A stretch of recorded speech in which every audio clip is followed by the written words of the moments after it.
What's going on, everybody? Brendan here. Welcome back to Dad Planet. So in this trip to the bins video, it's actually 2 trips to the bins. So every now and then I like to change up my routine and see a different day part at the outlet. And so in the first part of this video, I'm there first thing in the morning, which is when I usually like to get there. But in the second part, I show up sometime like a little bit after maybe 1 or 2 o'clock, where some of the rotations have already been completed and they weren't going to put any new clothing out. So I just go there because I was local, and again, I just want to change my routine up and see if I can score something midday where, sometimes things get picked over. So I'm taking you with me. There are an absolute ton of bolos in this video, so I hope that you folks, when you're outsourcing, you can find these items yourself. Lots of bread and butter, some really high quality, and everything in between. So let's get to it.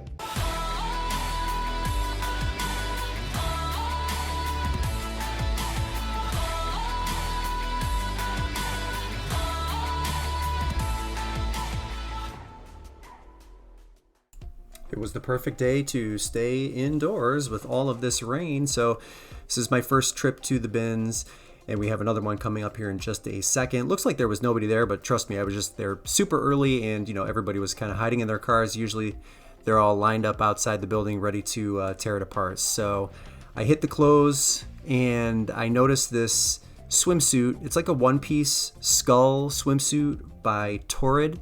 It is a size 2, and the comps looked pretty good on that. So I don't source a ton of Torrid, but it does sell for me, like the small amount of items that I have sourced. And I'm going to list this around $35 because that's what the sold comps look like. And so I feel like I could sell that pretty quickly. Oops, I actually forgot. There's a couple things in my cart already, but I'm going to show you one that I have listed here. It's this AMF bag. So this is a 2-ball bowling bag, and I didn't see anything like it branded with just AMF. But these bowling bags, they sell for a pretty high dollar amount, and this thing was really high quality. So I thought it was unique, and I listed it for $60. So we'll see how that one goes.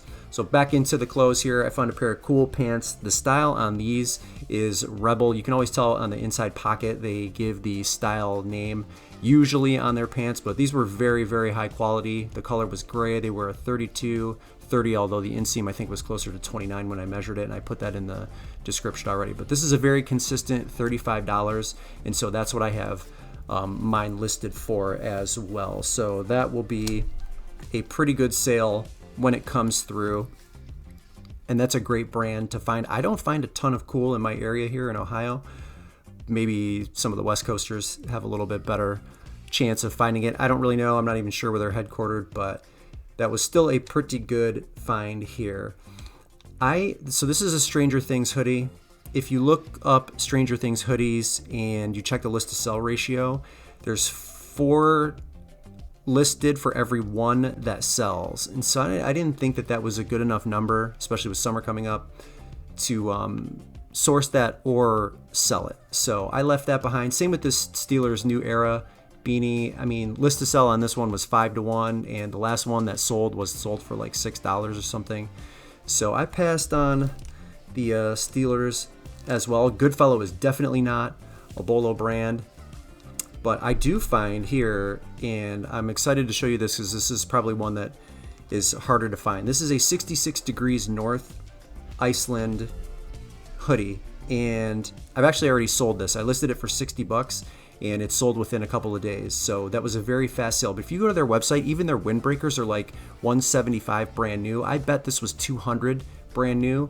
Even their Polartec ski jackets, their list price, their MSRP is $700. This is a very high quality, or at least a very high priced bolo brand. So please keep your eye out for 66 degrees north. And again, I sourced this, towards the end of April, and it's sold towards the end of April with summer coming up. So definitely a brand you want to keep your eye out for. This brand here needs no introduction. This is a Giorgio Armani. I think this is a woman's turtleneck, size 44. I'm going to look on the inside here in just a little bit just to check the stitching, but when you know it, and this just felt so high quality. But I'm going to check just to, make sure that I think that it's 100% authentic. And it was. The problem with this one is the comps for eBay are all over the place, so I might have to list that on Poshmark. Maybe I'll have a better chance of getting it sold. the comparables were just really all over the place for Armani turtlenecks on eBay, and I really couldn't nail that one down. So I think Poshmark is the better play for me, and I don't sell a ton on Poshmark. I mean, I'm talking maybe one item every 2 months. Very, very infrequent for that platform. I stick primarily to eBay for that. So, but that was a good find. Totally authentic, and this is a pair of Zara pants. I think Zara is very low quality. I do not source a ton of it. This is just a personal opinion. Some of you folks might say otherwise, but I don't really source Zara. I think it's kind of garbage, but what can I say? This Burberry is a Novacek pattern right here. This long sleeve t-shirt, unfortunately, is not authentic. You can tell by that XL tag. They don't usually put an XL tag like that. That's definitely like a Chinese thing. You can see Burberry on these buttons, but you can order those buttons on the Tor, on the dark web. So, you know, the dead giveaway for me was this paper tag. Usually it's not a paper tag like this, you know, cheap material, and even, you know, on a shirt like that, if the stitching is off, like it could be authentic, but that one was definitely fake. So passed on that for sure. This is a Roar shirt. I think you get these from the Buckle, if I'm not mistaken. It's a like interesting pattern on the back of the shirt. The fact that this was a 2X is gives me like a better chance of selling it quicker. The 2XL sizes sell pretty quick, so I'm gonna list that for $35, and there are plenty of sold comparables in that same price range for that style or that size shirt for Roar. So that was a pretty fun find as well. Those sell really, really well, and they're priced really high in Buckle. I don't know if those Roar shirts are sold outside of Buckle, but they are certainly on the higher end price wise, brand new. I know someone is gonna roast me for this, but this is a 16 candles, obviously, t-shirt, and it was pretty cool. It looked cool, had, you know, a little bit of a faded look to it, and I do throw it in my cart, but I end up putting it back because the comparables weren't that good. And I know, just like the Golden Girl shirt from a couple of videos ago, someone is going to say, you should have kept that 16 candle shirt. Maybe I should have, but I don't know, the numbers just didn't look that great. So we're going to check my cart of some of the items that I was unable to film. This chore jacket from Orvis, if you see it, grab it. Don't worry about the season. I've actually already sold this as well. It sold just a couple of days ago for $50. Just a couple of days ago. Sorry, this sold today. The 66 North sold a couple of days ago. But that was a 2X, and it sold very fast. So keep your eye out for those chore jackets here. This is Lululemon. These are crop leggings. The style is in the flow. They are a size 4. The list to sell ratio for the size 4s on these, not very good. So I'm going to be aggressive and price that at $22 and hope that they sell quick. Not all Lululemon is amazing. A Sloppy Joe shirt from Key West. This is bread and butter for me. $20. Ombre style long sleeve shirt. That's a really cute shirt, and it's just a matter of time before that one sells too. I do really, really well with those like resort style shirts. Next item here is a Burton ski jacket. The style is Ronin. He's got like a little samurai on the front, and for the life of me, I could not find an exact sold comparable. So Burton snowboards, it's a high quality product, and I felt like this thing was, you know, maybe a little bit more rare. I always check the sleeves to make sure they're not totally filthy or cracked. I listed this at $80, and again, it might take a while to sell. I really don't know, because I just could not find an exact sold comp that was the exact same. Pair of Spanx, bread and butter, super high power, $20 on those. They were brand new in an open package. The UPC code that I used showed a couple of good sold comps in that same price range, $20. So that's what I'm going to put that at, $20, and we'll hopefully move those quickly as well. I just sold a vintage Ohio University hat from the game. This one is similar, although it's a mesh trucker hat that's camo style. $25 on that one. And we're doing pretty good. I only spent a couple of hours at this location during this trip. So I do end up finding one more item here as we peruse through the rest of the clothing. I did not do a bunch of hard goods on either trip, so this video is really going to be just primarily clothing here. But coming up here, you can see a light blue shirt, and it is a front and back design. This is from the Justin Timberlake Man of the Woods tour from I think 2018 or 2019. So it's got a front and a back graphic, and then there's a graphic on the sleeve too, I believe. You can see Man of the Woods, and then towards the bottom it gives the tour dates, which is kind of cool. Kind of a well-made shirt, although that it looked like the tag had been torn off. But there's a recent sold comparable, I think maybe at the end of February, for $30 on the same exact shirt. I don't remember for the same exact size, but that's what I have mine listed for, $30. So all in all, we're doing pretty good. Out of everything that I've featured here, I have $522 worth of listed goods, and we have already sold $110 worth on just those two garments. And I spent $44.25 on that trip. So trip number 2, we're going to do the same thing. We're going to hit the hats and clothing first, skipping the hard goods. This is a classic polo hat, very, very lightweight with the strap back, light blue color. I'm almost guaranteed to get around $20 to $25 for that hat. These hats sell incredibly fast for me and very, very well. So it was in pretty good condition. Here, I don't get the joke on this hat. It's like a beer hat with a deer on it. I don't really know. Anyway, I listed that one for $15. This one here is a Dutch food distributor's hat, very old. I think it's from the 70s. It's got, it's pretty destroyed on the inside, but I'm gonna list that at $30 because A, I don't know any better, and B, I think the hat is old enough to attract at least somebody for a purchase. A pair of bread and butter Birkenstocks, probably put $20 on those. I couldn't really identify the size of those, and it usually takes me forever when I can't find the size because the insole is kind of like worn out, but $20 on those. I'm always looking for baseball bags right now. That was a good bag, but it was really filthy, so I had to pass that up. And the same with bags, rackets and racket bags. You'll see here I find a Prince one, but this one was really filthy as well, and I just did not want to take the time to clean that. So there could have been value there if they were clean, but I passed up on both of those as I just was not seeing it, and I was feeling lazy at the same time. This is a Seeger Grit Company hat. The style on this hat is called Wilson. These are being sold right now on their website. They're just an apparel company out on the West Coast. I think they were started in 2015. These are being sold for $30 on their website. I have mine priced at $25 before shipping, so maybe that will sell in a small amount of time, although I think it's probably going to be a little bit longer tail than some of the other things that I do end up finding. But hats, I'm doing really well with them, so I encourage you guys, especially if you're shopping at the bins, to load up on hats because, again, they're easy to store and they're certainly easy to ship.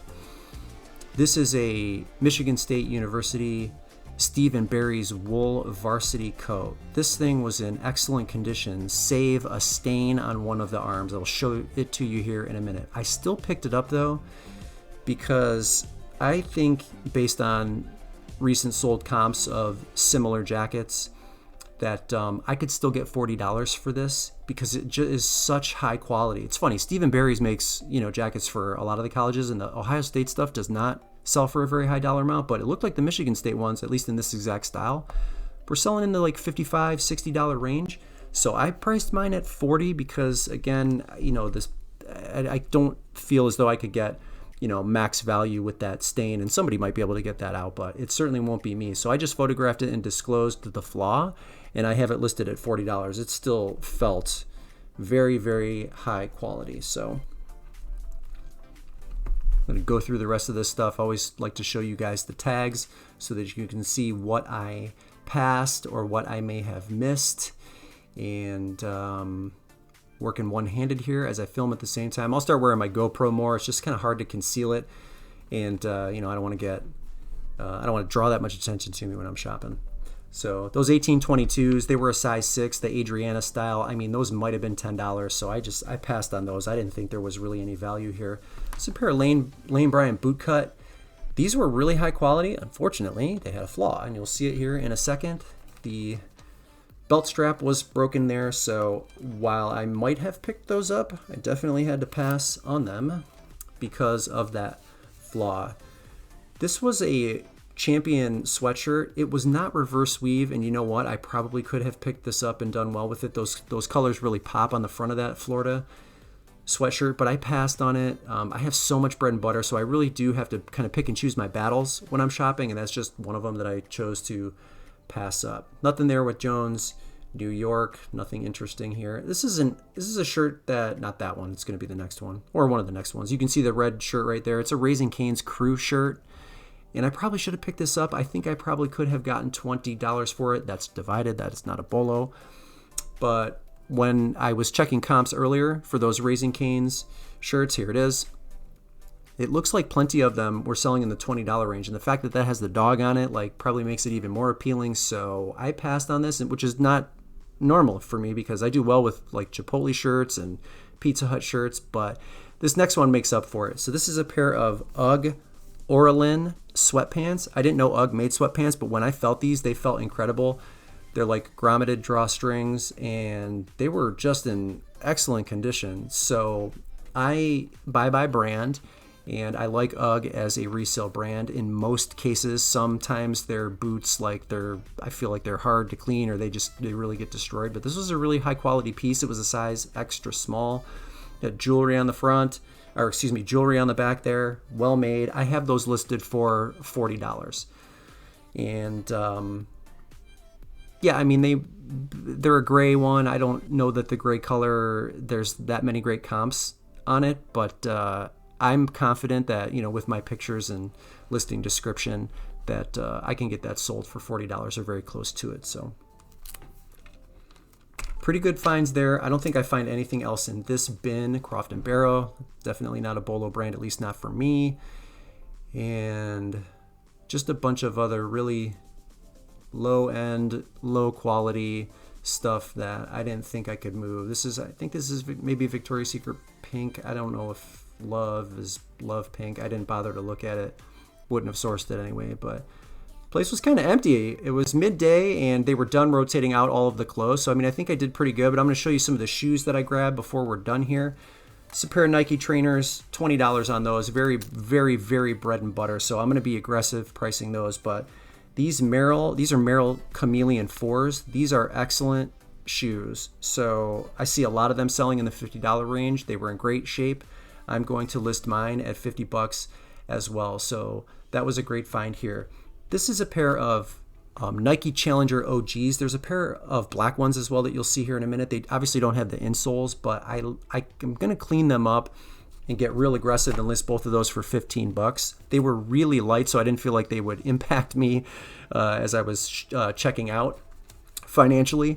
So even though they don't have the insoles, I'll throw them in the wash and clean them up. But the home run pair here is these New Balance 990s. These are women's and they're size 10. They were in really good condition.